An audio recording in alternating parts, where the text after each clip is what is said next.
next reading from the Gospel follows directly from the story of Thomas in John 20. We're now to John 21. After these things, Jesus showed himself again to the disciples by the Sea of Tiberias. He showed himself in this way. Gathered together were Simon Peter, Thomas called the twin, Nathanael of Cana in Galilee, the sons of Zebedee, and two others of the disciples. Simon Peter said to them, "I am going fishing." They said to him, "We will go with you." They went out and got in the boat, but that night they caught nothing. Just after daybreak, Jesus stood on the beach. The disciples did not know it was Jesus. Jesus said to them, "Children, you have no fish, have you?" They answered him, "No." He said to them, "Cast the net to the right side of the boat. You will find some." So they cast it. And now they were not able to haul it in because there were so many fish. That disciple whom Jesus loved said to Peter, "It is the Lord." When Simon Peter heard that it was the Lord, he put on some clothes, for he was naked, and jumped into the sea. The other disciples came in the boat, dragging the net full of fish. They were not far from the land, only about 100 yards or so. When they had gone ashore, they saw a charcoal fire there, with fish and bread. Jesus said to them, "Bring some of the fish you have just caught." Simon Peter went aboard and hauled the net ashore full of large fish, 153. And though there were so many, the net was not torn. Jesus said to them, "Come and have breakfast." Now none of the disciples dared to ask him, "Who are you?" They knew it was the Lord. Jesus came, took the bread, and gave it to them, and did the same with the fish. This was now the third time that Jesus appeared to the disciples after he was raised from the dead. When they had finished breakfast, Jesus said to Simon Peter, "Simon, son of John, do you love me more than these?" He said to him, "Yes, Lord, you know that I love you." Jesus said to him, "Feed my lambs." The second time he said to him, "Simon, son of John, do you love me?" He said to him, "Yes, Lord, you know that I love you." Jesus said, "Tend my sheep." He said to him the third time, "Simon, son of John, do you love me?" Peter felt hurt because he said to him the third time, "Do you love me?" And he said to him, "Lord, you know everything. You know that I love you." Jesus said to him, "Feed my sheep. Very truly I tell you, when you were younger, you used to fasten your own belt and to go wherever you wished. But when you grow old, you will stretch out your hands. Someone else will fasten a belt around you and take you to where you do not wish to go." He said this to indicate the kind of death by which he would glorify God.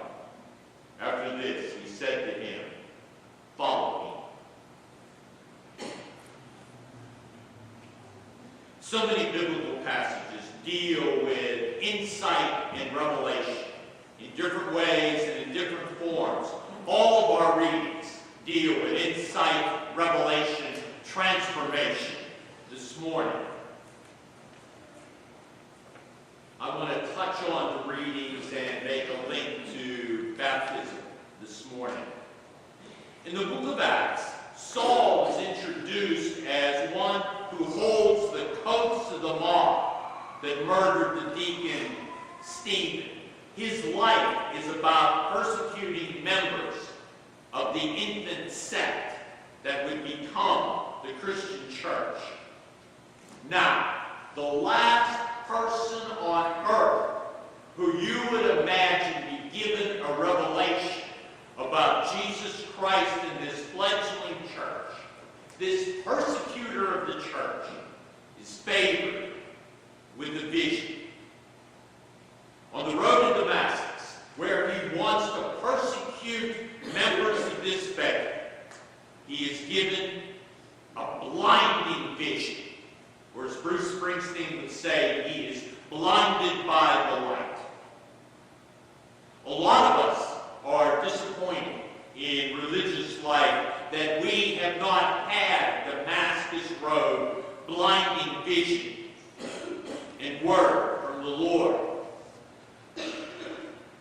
But we, who are nurtured in the faith from the time of our baptism on, are constant recipients of revelation and insight as we grow, as we mature in the faith.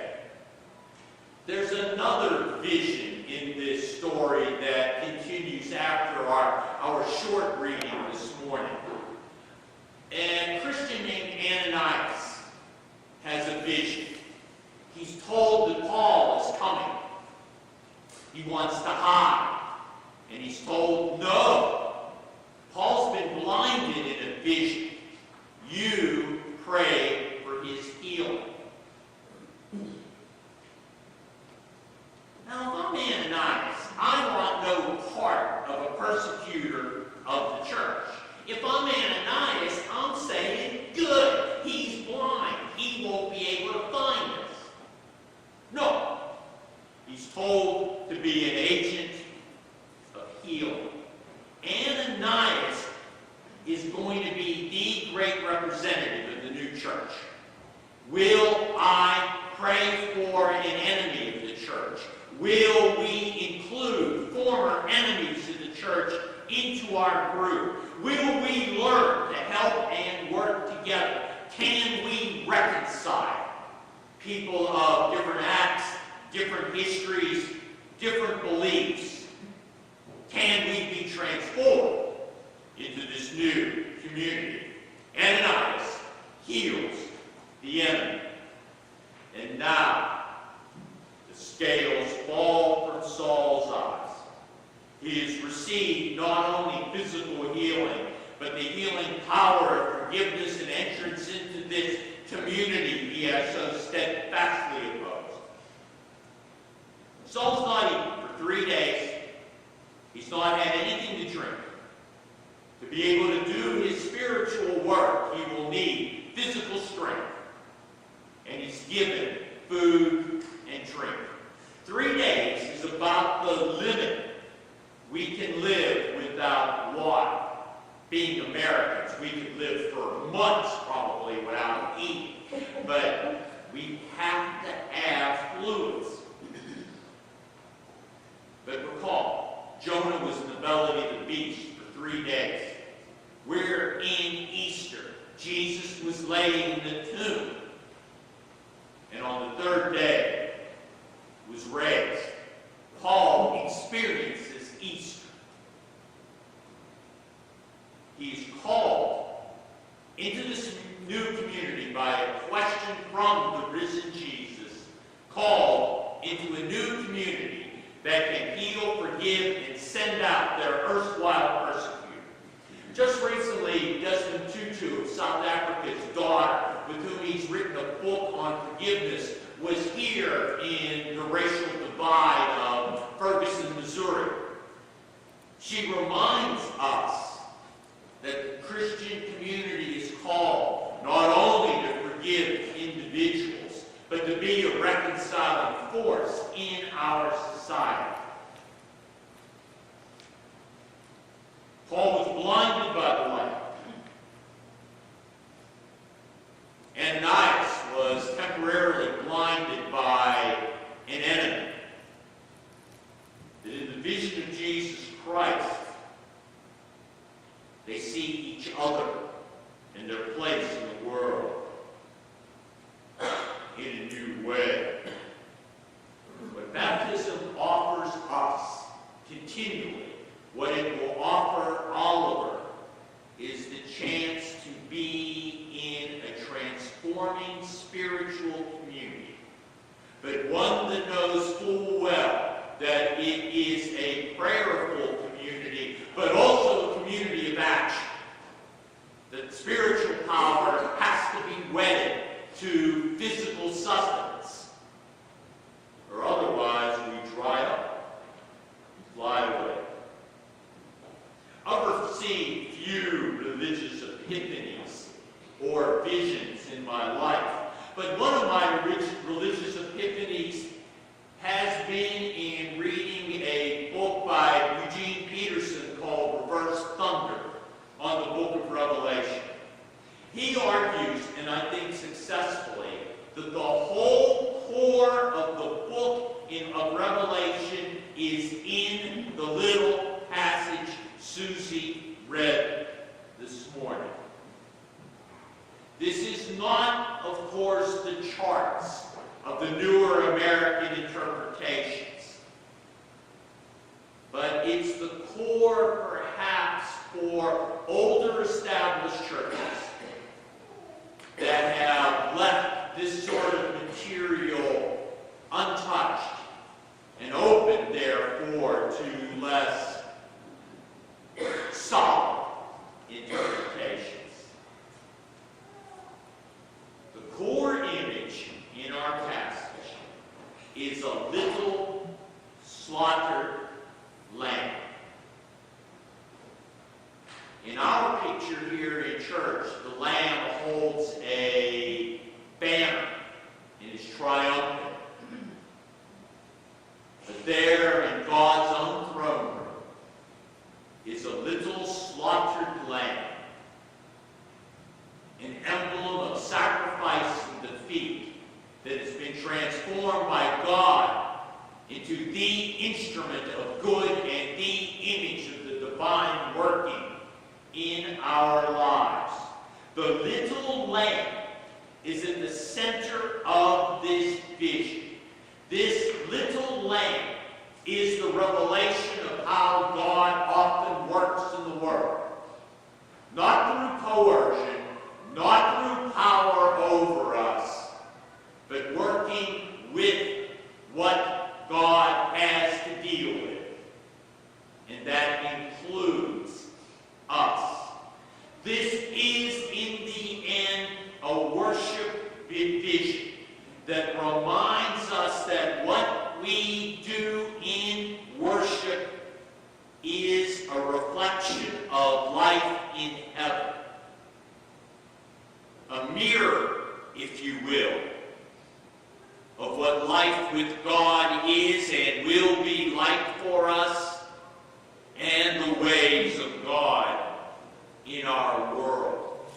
Revelation tells us that in this place, at this time, transformations are occurring in our world.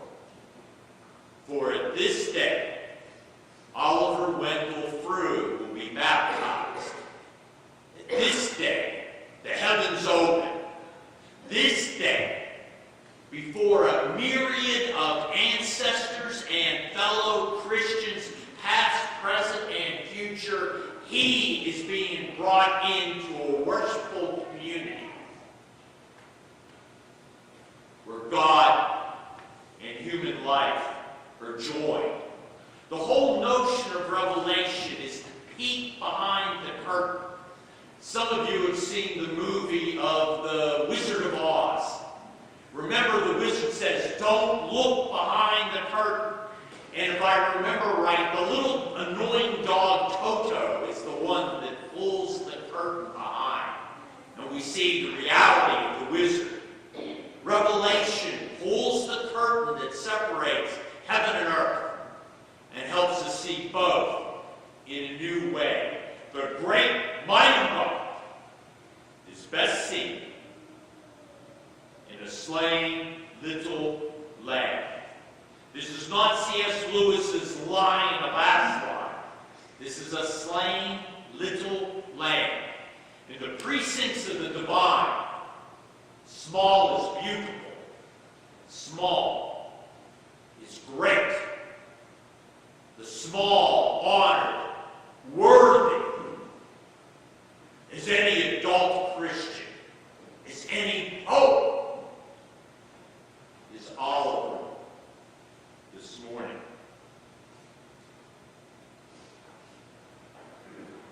Finally, the new movie Risen draws most of its narrative force from this passage we read from John 21.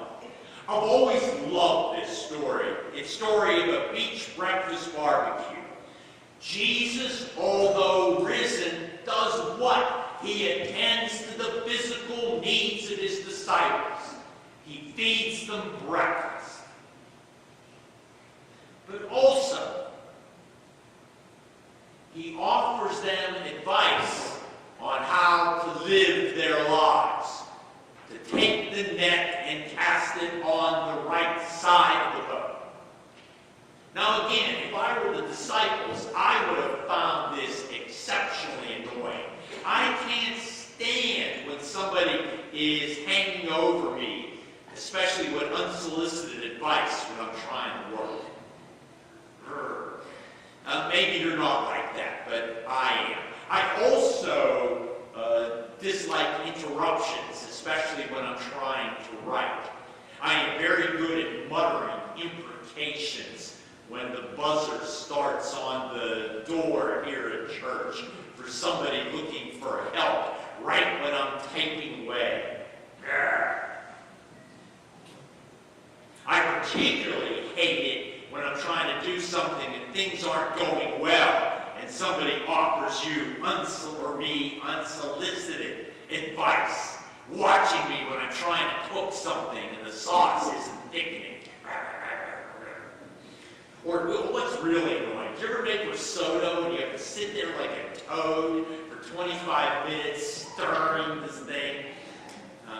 And then inevitably, why are you there so long? Why are you stirring so slowly? Shouldn't you be stirring that fast? They worked all night fishing. These were professional fishermen. And to hear this voice from the beach going, "You don't have any fish, do you?" Put the net on the other side. And it's 153 fish, large ones. I've always been convinced that this isn't fish per se.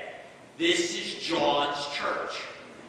153 members. About the number of listed members in our church. So big that the net would not break. Did you catch that in Revelation? Not the Jehovah's Witnesses, 144,000. Numbers beyond numbers. The entire creation is there, praising God. And the net does not break. Come and have breakfast. This is a replay of the loaves and fishes. That God is aware that our physical needs have to be touched, not only our spiritual needs. This isn't dramatic as the road to Damascus story, but drama is there. They're at work, doing real work, and they're fed for the journey. Resurrection life does not discount the importance of basic human needs, our basic needs to survive, but it always also points to spiritual survival and spiritual flourishing. God is present in both the mundane and in rare moments of spectacular ecstasy. Easter life takes into account the past, it transforms it. I'm sure you caught it. 3 times Jesus says, "Do you love me?" to match the 3 denials of Peter only a few days prior. Jesus hasn't forgotten Peter's wrong, but he has forgiven him. He's reconciled in the community. Do you love me? That might be a good question for Oliver to ask every day of his life. At the start, at the close of the day. Do you love me? How have you shown that you love me? Maybe there's some days we can't bear asking ourselves that at the close of the day. In our baptism, there will be days where we'll hide from God, turn from God, and break our promises. That baptism is God's own reminder that no matter what we do, God is faithful and will never abandon this child all his life, all our lives. Baptism says that the worst we do does not define us, nor the best. God looks at us whole and restored. God looks for the best in us, in days mundane and in those rare mountaintop days. We, with the book of Revelation, are present in a divine liturgy this morning.